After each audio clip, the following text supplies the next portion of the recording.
Eh bien, voilà qu'un officiel donc ukrainien l'affirme publiquement, le reconnaît publiquement et le revendique. Oui, dit-il, la contre-offensive a commencé, les choses sont sur la table, les choses sont claires. Voyons quelles sont ces déclarations et dans quel contexte elles s'inscrivent. Voici les indispensables avec Justine Fraissinet. Bonsoir Justine. Bonsoir David, bonsoir à tous. Donc les Ukrainiens le disent officiellement. Oui, c'est ce qu'annonce Mikhailo Podolyak, l'un des principaux conseillers de la présidence ukrainienne. Sur les débuts de cette contre-offensive, dans l'esprit de beaucoup, ce serait le lancement d'une grosse opération militaire. Eh bien non, il ne s'agit pas d'un événement unique, avertit-il. Ce sont des dizaines d'actions différentes pour détruire les forces d'occupation russes dans différentes directions qui ont déjà eu lieu hier, ont lieu aujourd'hui et continueront demain. Et d'ajouter la destruction intensive de la logistique ennemie est également une contre-offensive. C'est donc la confirmation, l'officialisation de ce que l'on pressentait depuis le début de la semaine. D'ailleurs, comme pour illustrer son propos, ces opérations de tous ordres s'enchaînent encore ces dernières heures. Ce bâtiment n'est rien de moins que le ministère de la Défense russe, la nuit dernière, plongé dans un nuage de fumée avec une odeur de plastique, selon les témoins. On est en plein cœur de Moscou, c'est l'un des édifices les mieux gardés de la ville, pourtant touché pour la deuxième fois en quelques semaines. Et ce qui est frappant, c'est le désarroi, l'embarras russe, parce que les autorités expliquent d'abord que l'incendie s'est déclaré sur l'un des balcons du ministère. Et quelques minutes plus tard, tout cela est démenti, il n'y a pas d'incendie du tout, malgré le spectacle de ce nuage de fumée. Incendie encore quelques kilomètres plus loin, en périphérie de Moscou. La nuit dernière, toujours, dans une zone commerciale, 1800 mètres carrés en feu, des dizaines de pompiers mobilisés. Pas de commentaires, cette fois, des autorités. De toute évidence, le rythme de ces actions s'accélère encore. Toujours la nuit dernière, déraillement d'un train dans le centre de la Russie, wagons couchés, secours à pied d'œuvre. Bientôt, on ne pourra plus recenser toutes ces actions, tant elles s'enchaînent. Oui, ça devient saisissant. Disons-le clairement, ça devient saisissant à quel point ces actions s'ajoutent les unes aux autres. Il y a du nouveau aussi sur l'opération de Belgorod, ces groupes russes qui étaient entrés en territoire russe. Oui, là aussi, nouvel épisode assez frappant, alors même que Moscou annonçait, je cite, avoir écrasé plus de 70 combattants. Eh bien, les deux groupes armés viennent d'organiser une conférence de presse commune, tout ce qu'il y a de plus formel. La mise en scène est étudiée, ils posent fièrement devant ce blindé dérobé aux Russes. Le fameux Z de Moscou tagué, drapeau des deux formations et fusil mitrailleur en main, mine solennelle, visage masqué pour certains. Et cet homme, vous allez le voir, a même tatoué sur la pommette le trident de l'Ukraine et le fameux « Gloire à l'Ukraine ». Les deux chefs s'expriment. D'abord, cet homme, pseudonyme César, porte-parole de la Légion Liberté pour la Russie. Et puis le sulfureux Denis Kapoustine, fondateur du corps des volontaires russes, considéré comme radical, suprémaciste, voire néo-nazi. Eh bien, ils annoncent non seulement que l'opération de Belgorod n'est pas terminée, mais aussi qu'il y en aura d'autres. Écoutez-les. It definitely has various phases. So phase 1 we consider it a successful phase. It's over now, but the operation is ongoing. Вчера это было несколько десятков километров территории, то завтра это будут сотни квадратных километров территории. Это уже будет не деревня, а областной центр. Alors, face à cela, on attend évidemment la réaction de Moscou. On se dit c'est pas possible que Moscou puisse ne pas réagir. Est-ce que cette réaction a eu lieu, Justine ? Eh bien, la riposte des Russes est assez faible, David. On peut signaler cette vidéo qui a été dévoilée par le FSB qui veut montrer qu'il agit contre les saboteurs. Il s'agit de l'arrestation de deux hommes, de leur interrogatoire et de la saisie de leur matériel. D'après Moscou, ils auraient participé à une attaque sur le sol russe début mai. Les Russes en dévoilent d'ailleurs les images. Il s'agissait d'une ligne à haute tension qui était visée à proximité d'une centrale nucléaire. Et les hommes seraient donc parvenus à détruire un très gros pylône. Le gouverneur de la région russe de Belgorod annonce par ailleurs que 7 bataillons de défense territoriale, soit environ 3000 hommes, sont déployés en renfort à la frontière avec l'Ukraine pour, je cite, repousser l'ennemi si nécessaire. On s'interrompt un instant avant de revenir sur l'opération des drones navals, parce que là aussi il y a du nouveau. Mais simplement, est-ce qu'on peut dire cette fois les choses sont claires. La contre-offensive a commencé. C'est réglé. Enfin, c'est pas réglé. Ça commence. Mais ça a commencé. Mais David, moi, je suis heureux que les Ukrainiens l'annoncent, puisque ça fait plusieurs jours que sur ce plateau, on annonçait qu'effectivement, elle avait commencé sur le plan stratégique par un certain nombre d'actions à droite et à gauche. Je crois que l'action de Belgorod est intéressante en soi, parce que ça reprend la manœuvre que Jean nous avait indiquée il y a une semaine, en disant mais il ne faut pas passer là où le front est renforcé, etc. Mais les 600 km de frontière entre l'Ukraine et la Russie qui ne sont pas vraiment gardées, eh ben c'est par là qu'il faut passer. Et là, eh bien, ce sont ces unités d'opposition russes, mais bien sûr équipées, entraînées, qui sont passées. Alors moi j'ai quelque chose d'intéressant quand même, parce que vous dites est-ce que les Russes ont réagi ? Mais en fait, les images, parce que là, on voit les BTR, une fois qu'ils sont revenus, les véhicules blindés russes pris une fois qu'ils sont revenus en Russie, mais les véhicules qui ont été détruits en Russie, ce sont des véhicules américains. Ce sont des Humvee et des Akhmat. Et ces deux types de véhicules, on les voit clairement que ce sont des véhicules américains. Et là, pas un mot des Russes. Alors que les Russes pourraient dire, attendez, quand même, là, les Américains, vous aidez l'opposition russe à venir combattre en Russie. Alors pourquoi ce silence ? Ah non, mais moi, les Russes, depuis le début, font très très attention de ne pas être en confrontation avec les Américains. Alors, verbalement, ils le font pour les F-16, ça va être une catastrophe et puis plus rien. Enfin, en permanence, c'est comme ça. Et donc là, ils avaient quand même... Parce que souvenez-vous que depuis le début, toutes les frappes qui se passent en Russie, on annonce clairement que c'est du matériel ukrainien. Oui. Les drones, etc. Oui. On dit toujours du matériel ukrainien. Et là, il y a du matériel américain et ils saisissent même pas l'occasion d'accuser les Américains. Qu'est-ce que ça signifie, selon vous, qu'ils aient du matériel américain, ces groupes armés ? C'est du matériel américain qui était en Ukraine. Donc c'est les Ukrainiens qui leur ont passé le matériel, c'est une évidence. Il y a d'autres possibilités aussi. Ouais, qu'ils aient volé dans les dépôts ukrainiens. C'est pas en faveur des Ukrainiens qui les auraient pas défendus. Le matériel militaire blindé, encore. Si vous voulez, ça se balade pas dans les rues quand même. Hein. Donc je pense qu'ils viennent, ils sont entraînés. D'ailleurs, c'est intéressant de voir que beaucoup portent un drapeau à gauche et le drapeau ukrainien à droite. Donc c'est des unités, mais c'est légitimement utilisé par les Ukrainiens. Moi je critique pas du tout, hein. C'est normal. On va utiliser des gens de l'opposition en Russie pour attaquer en Russie. Et ceci fait partie du grand plan, la guerre psychologique dont on a parlé tout à l'heure, les attaques dans la profondeur sur les dépôts, les attaques auprès du ministère russe, l'attaque de Belgorod, tout ça, et puis après on attend bien sûr l'attaque avec les blindés occidentaux. C'est la question que j'allais vous poser. Ceux qui nous écoutent vont se dire « Ah bon, mais finalement alors, la grosse attaque de ces divisions entraînées en Occident, elle ne va plus avoir lieu ?» Mais si, parce que pour l'instant, on est en train de modeler le champ de bataille. On tape les PC, la logistique, qui sont sur l'axe de progression, d'autres qui ne le sont pas pour faire croire qu'on va attaquer ailleurs. Enfin, il y a toute une manœuvre à la fois de déception et de préparation qui est montée, une manœuvre de renseignement, et les gens... J'ai une minute pour les soldats ukrainiens qui sont planqués avec leurs véhicules, qui attendent et qu'on leur dit option B, option Charlie, option Delta.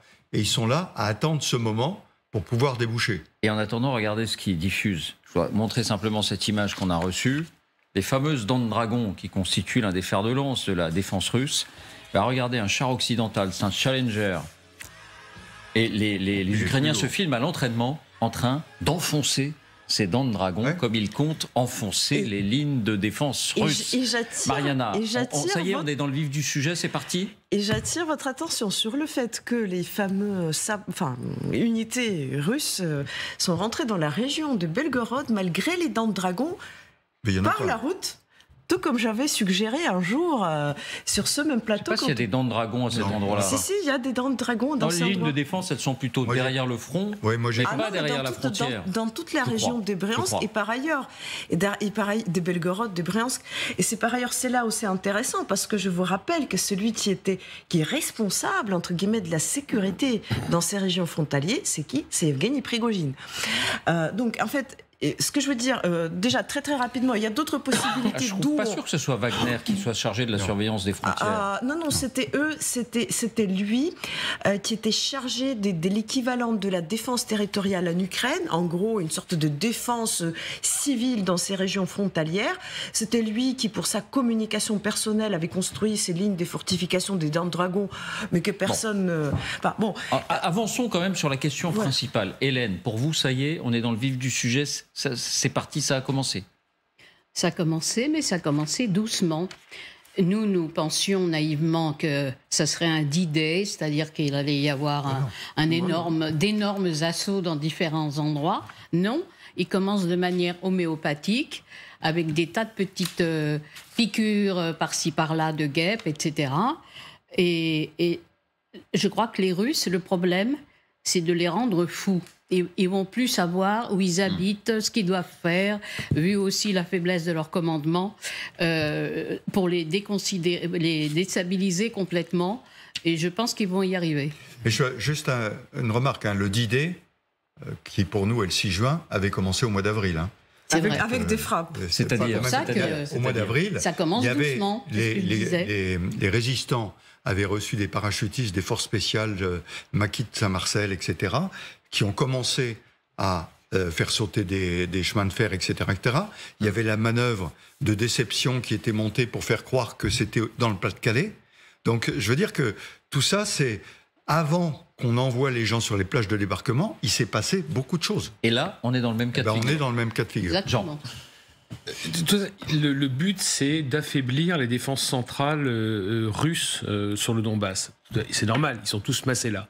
D'où l'importance de l'opération de Belgorod. C'est dire, on pourrait ne pas respecter le deal passé avec les Américains. Voire les Américains nous ont peut-être donné l'autorisation d'y aller. Et ça va obliger les Russes à regarder dans leur dos. Et comme le dit Hélène, elle a raison. C'est-à-dire qu'ils ne savent plus où ils habitent. C'est-à-dire qu'il est possible, effectivement, qu'il y ait une contre-offensive qui passe directement sur le territoire russe pour revenir en Ukraine. Allez savoir, c'est possible. Et en plus, ça serait le truc le plus intelligent à faire de la part des Ukrainiens. C'est-à-dire de dire, on fonce en Russie et on revient en Ukraine. C'est la théorie Jean Quatremer. Ah mais j'en suis persuadé. C'est-à-dire, de même qu'on a enfoncé la ligne Maginot, les Allemands l'ont enfoncée en la contournant par la forêt des Ardennes, voilà. Ils sont peut-être en train de faire la même chose. Si ça se trouve, c'est à ça qu'on va assister. Et d'ailleurs, la réaction russe, c'était très intéressant. Moi, j'étais fasciné parce que normalement, effectivement, comme le dit le général Trinquant, ils auraient dû réagir extrêmement durement. Comment ils ont réagi? D'abord, ils n'ont pas accusé les Américains, alors qu'ils auraient pu. Deuxièmement, ils ont évacué les têtes nucléaires. Alors quand même, ils auraient dû dire, ah ben attendez, là, vous êtes tout près de la ligne rouge, on va appuyer sur le bouton. C'est pas ce qu'ils ont fait. Au contraire, c'est on recule. Donc le signal qui est donné, c'est effectivement des gens qui ne savent plus très bien où ils sont, une grande fébrilité du commandement russe, et ça va pousser, je pense, un certain nombre d'unités à se déployer vers la frontière entre l'Ukraine et la Russie, et donc affaiblir le dispositif central. Et maintenant, est-ce que la contre-attaque, la fameuse, donc le D-Day, comme vous l'avez appelé, interviendra au centre ou sur les ailes? Franchement, c'est ça qui va être génial dans cette affaire, c'est que moi je trouve ça très excitant parce que en réalité, tous les stratèges qui sont là en disant ça va se passer comme ça, je pense que ça se passera exactement comme on ne l'attend pas. Il y a des hommes qui meurent quand même, des hommes. Oui, bien sûr, mais là actuellement, bien sûr qu'il y a des hommes qui meurent. Non, mais je m'amuse pas de la guerre, mais là en l'occurrence, ce qui me réjouit, c'est de voir que la Russie ne sait plus où elle est. Et ça, c'est un moment magique depuis un an. Précision, parce qu'hier on a montré la carte de l'étirement du front, pour reprendre un peu ce que vous disiez les uns et les autres, c'est-à-dire comment jusque-là la Russie devait concentrer ses troupes le long de la ligne de front. Désormais elle doit le faire aussi le long de cette frontière. Il y a 600 km là. Toute la ligne bleue. Et voilà la carte exacte, parce que hier c'était le dessin des régions ukrainiennes revendiquées par les Russes. Or depuis, l'Ukraine a avancé, a repris du terrain, donc la ligne jaune n'était plus exactement au bon endroit. Voilà pour cette petite précision avec la carte. Je voudrais qu'on avance, parce que l'autre donnée à avoir en tête aujourd'hui, c'est que pour ce travail de harcèlement qui fait donc partie de la contre-offensive, puisque c'est dit désormais officiellement, l'Ukraine semble disposer d'armes encore plus efficaces qu'on ne le pensait. Et là, on en vient à cette attaque au drone naval. Hier, on était déjà étonné par l'audace des Ukrainiens d'attaquer si loin de leur base, en pleine mer, en mer Noire, ce navire militaire russe. Mais ce qu'on apprend aujourd'hui, c'est la version ukrainienne, Et visiblement, l'un de ces drones aurait finalement réussi à toucher, et peut-être plus, le navire militaire russe. Justine. Effectivement, hier, on vous montrait les images russes, ce drone naval arrivant plein gaz sur l'Ivan Kurs, un navire de reconnaissance russe, des balles filant sur l'eau, l'une d'elles atteignant l'embarcation, puis cette énorme explosion. Pour Moscou, fin de l'histoire, les 3 drones sont détruits, l'Ivan Kurs est officiellement intact, sauf qu'on ne l'a toujours pas vu depuis hier matin. Or, voilà que les Ukrainiens dévoilent à leur tour ce qu'ils présentent comme les images de l'attaque. Et effectivement, la conclusion n'est pas la même. Ces images ont été tournées, selon Kiev, par un autre de ces 3 drones navals qui filent sur l'eau en direction de l'Ivan Kurs. Il évite les balles, il zigzague dans les vagues, il s'approche toujours plus du navire jusqu'à arriver à son niveau. Et vous le voyez, à ce moment-là, l'image s'arrête, on l'imagine, du fait de l'impact et de l'explosion. Selon toute vraisemblance, oui, au moins l'un de ces 3 drones a donc atteint le navire. Voilà peut-être pourquoi il n'a pas été montré par les Russes. L'autre information, c'est que le lieu précis de l'attaque confirme la capacité de projection de l'Ukraine. Le navire se trouvait, vous le voyez, à une 40aine de kilomètres des côtes turques, à proximité du détroit du Bosphore. Et on est donc très très loin d'Odessa, le port d'attache de la flotte ukrainienne en mer Noire, 550 km environ. On le voit effectivement sur cette carte. Trop loin, d'après les spécialistes, pour que ce drone soit parti de là-bas. Cela signifie que l'Ukraine a pu s'appuyer sur une embarcation. S'agissait-il d'un bateau de tourisme? S'agissait-il d'un bateau sous pavillon étranger? Ces questions restent sans réponse ce soir. Merci Justine. Votre expertise générale, d'abord sur ces images ukrainiennes, est-ce qu'elles attestent pour vous du fait que l'un de ces drones navals a effectivement touché ce navire russe? Oui, apparemment, la caméra a coupé au moment où il allait toucher le bateau. Donc, ce qui s'est passé après, ça, on ne sait pas. Il y a une incidence très arrière, hein. Donc, alors qu'il faut une incidence un peu plus perpendiculaire pour pouvoir percer, mais enfin, j'en sais rien. Hein. Là, il le touche, le bateau. Hein. Oui, non, je ne sais pas. Et s'il explose à ce moment-là, il y a quand même des chances qu'il y ait des gros dégâts sur le bateau. C'est une évidence. Hein. Ça montre la capacité de... Alors, ce qu'il y a d'intéressant, c'est de le faire. C'est pas... à proprement parler, sur le théâtre d'opération, c'est-à-dire proche de l'Ukraine, proche de la Crimée, etc. C'est du côté des détroits, où je rappelle qu'il y a les bateaux de céréales en particulier qui sont censés passer. Donc c'est du côté des détroits. Alors, pourquoi frapper à cet endroit-là? Et comment, puisqu'on voit la grande distance, hein, à partir d'un autre bateau, à partir d'une côte qui n'est pas ukrainienne, c'est pas impossible. Voilà, c'est intéressant. Vos hypothèses. La côte qui est à côté, c'est la côte roumaine. Hein. Oui. Donc, bon, il y a des la bases côte de roumaine, la Roumanie faisant partie de l'OTAN. Exactement, et nos troupes étant déployées en Roumanie, je le rappelle. Donc, il y a des déploiements de l'OTAN en Roumanie. Alors, donc, évidemment que personne... C'est pas du tout une source que je révèle, hein, c'est une supposition... une possibilité de gens qui ont amené un drone au plus près pour pouvoir agir. Alors au plus près, ça peut être une centaine de kilomètres quand même, mais 530, ça me paraît beaucoup quand même. Donc on a pu aider l'Ukraine, des Ukrainiens, des sympathisants de l'Ukraine, à organiser cette opération de drone naval contre ce navire russe. Oui, probablement. Mais vous vous rendez compte ce que ça signifie? Une nouvelle fois, les Russes sont attaqués à un endroit où ils ne s'attendaient pas à être attaqués. Les Ukrainiens sont en train vraiment de les rendre fous. Parce que jusqu'à présent, ils ne pensaient pas qu'ils avaient cette capacité. Donc c'est génial, cette contre-offensive, elle est à tous les niveaux. Terre, mer, air, et ils disent aux Russes, vous n'êtes en sécurité nulle part. Pour les Russes, c'est hyper angoissant ce qui est en train de se passer. Un navire de renseignement comme ça, il a un rôle aussi dans la défense russe face à la contre-offensive, en tout cas telle qu'on l'attendait, c'est-à-dire celle des blindés et alors non, des blindés, etc. Non, mais naturellement, les détroits, c'est une zone extrêmement importante. Les Russes, évidemment, sentent qu'ils ne sont pas attaqués là, mais ils se disent, et si les détroits étaient franchis par d'autres bateaux de guerre? Bon, normalement, les Turcs ne les laisseront pas passer. Mais au nord, le grand, ce fameux porte-avions américain qui est déployé en Arctique. Je veux dire, c'est pas rien. Les messages qui sont envoyés actuellement aux Russes, c'est de la com, on est en train de vous mettre dans le coin du ring et on va cogner. Et donc, comment ça va cogner, je ne sais pas, mais les signaux sont inquiétants pour la Russie. Parce que le porte-avions, c'est de la com lourde. Lourde. Je veux dire. Parce que il a montrer ses muscles. Il n'a rien à faire dans ce fjord. Il n'a rien à faire. Il n'a rien à faire dans ce fjord. C'est une étape filmée. Voilà, c'est une étape, si on comprend bien, avant la manœuvre près du cercle polaire, pas très loin de la Russie, mais là, c'est clair qu'il ne va pas y avoir une bataille avec ce porte-avions. On est vraiment dans... On montre les muscles, on n'est pas loin. Mariana. Ah, bah ça nous...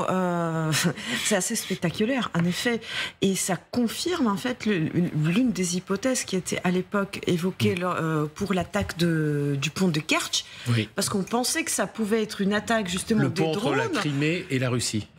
Oui, voilà. Et on pensait que ça pouvait être une attaque des drones, sauf que les Ukrainiens n'avaient pas la possibilité, justement, de faire naviguer ces drones comme ça, ce qui nécessitait que les drones soient postés quelque part ailleurs, par exemple sur la côte turque. Et là, c'est le deuxième événement du même genre qui, cette fois, prouve que l'Ukraine, elle cache une partie et qu'elle stationne une partie de sa flotte, parce que ça fait quand même partie de sa flotte, ailleurs qu'en Ukraine. Et par ailleurs, c'est un sujet absolument passionnant, très intéressant, parce que la flotte ukrainienne, c'est vraiment un sujet mystérieux, beaucoup plus mystérieux même que l'aviation. Personne ne sait ce que l'Ukraine a. On sait que l'Ukraine a quand même des choses qu'elle a gardées depuis l'invasion. On sait que l'Ukraine avait commandé des navires dans le passé, et il y avait plusieurs navires qui devaient être livrés, courant 2022, on ne sait pas où elles sont. Est-ce qu'elles sont dans les ports de Bulgarie, de Roumanie, de la Turquie? Comment cela se passe? Mais il est évident qu'il y a des choses qui se passent et on verra probablement plus de ça dans les semaines à venir. Oui, mais tu as 1000 fois raison, parce que notamment sur l'aviation, c'est un mystère l'aviation ukrainienne, et la peur, la trouille fondamentale qu'ont les Russes de s'aventurer sur le territoire ukrainien.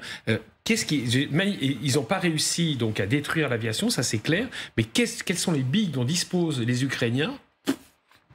Personne ne sait. Dans un court instant. Même les journaux américains n'en parlent pas. Oui.